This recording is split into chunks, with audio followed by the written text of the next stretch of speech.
Добрый вечер. В минувшую субботу произошло событие, и произошло оно в Москве, но касалось все-таки Республики Коми, и довольно существенно.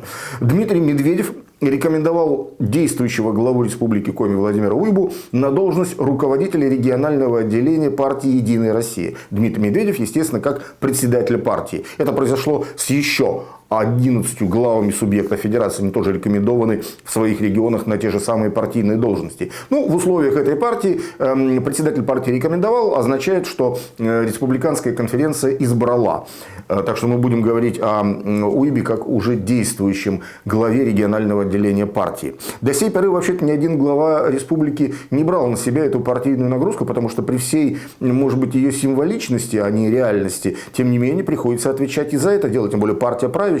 У нее в Государственной Думе конституционное большинство сохранилось по-прежнему. Но, вообще говоря, очень странно. Глава республики шел, как известно, паровозом, номером первым в общепартийном списке по республике. И не привел с помощью этого своего положения ни одного депутата от партии «Единая Россия» в Госдуму. А бывший кандидат Ольга Савастьянова, она сейчас, конечно, занимает высокую и очень влиятельную должность начальника секретариата председателя Государственной Думы, но по большому счету она ничем республике не обязана. Что касается сенаторов, то обе они находятся в очень интересном по отношению к республике положении. Во-первых, Елена Шумилова достаточно еще политически слаба, ей всего 1 год как члену Совета Федерации. А Ольга Епифанова, ну, во-первых, она из Архангельска, во-вторых, она как бы представляет партию «Справедливой России», тоже по партийной части ничем республике не обязан. Таким образом, в лоббистском смысле республика оголена, ну и кроме всего прочего,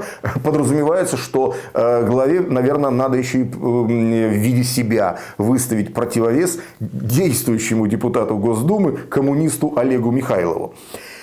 Пусть так будет. Кроме всего прочего, у партии имеется ресурс.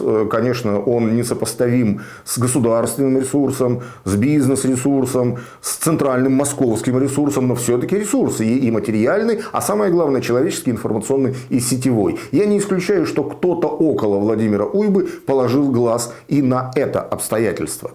Но, тем не менее, нам в течение ближайших 2 лет предстоит политическая передышка. Никаких значимых выборов в это время не намечается. И для самого Уйбы пока не намечается. Но предстоит в 2024 году президентские выборы. И вне зависимости от того, кто пойдет главным кандидатом, главным будет не столько его кандидатура, сколько 2 важнейших показателя. Это явка и это результат «за». Вот ближайшей тактической задачей нового секретаря политсовета Коми регионального отделения «Единой России» будет именно это. Мы же пока передохнем. Всего вам доброго.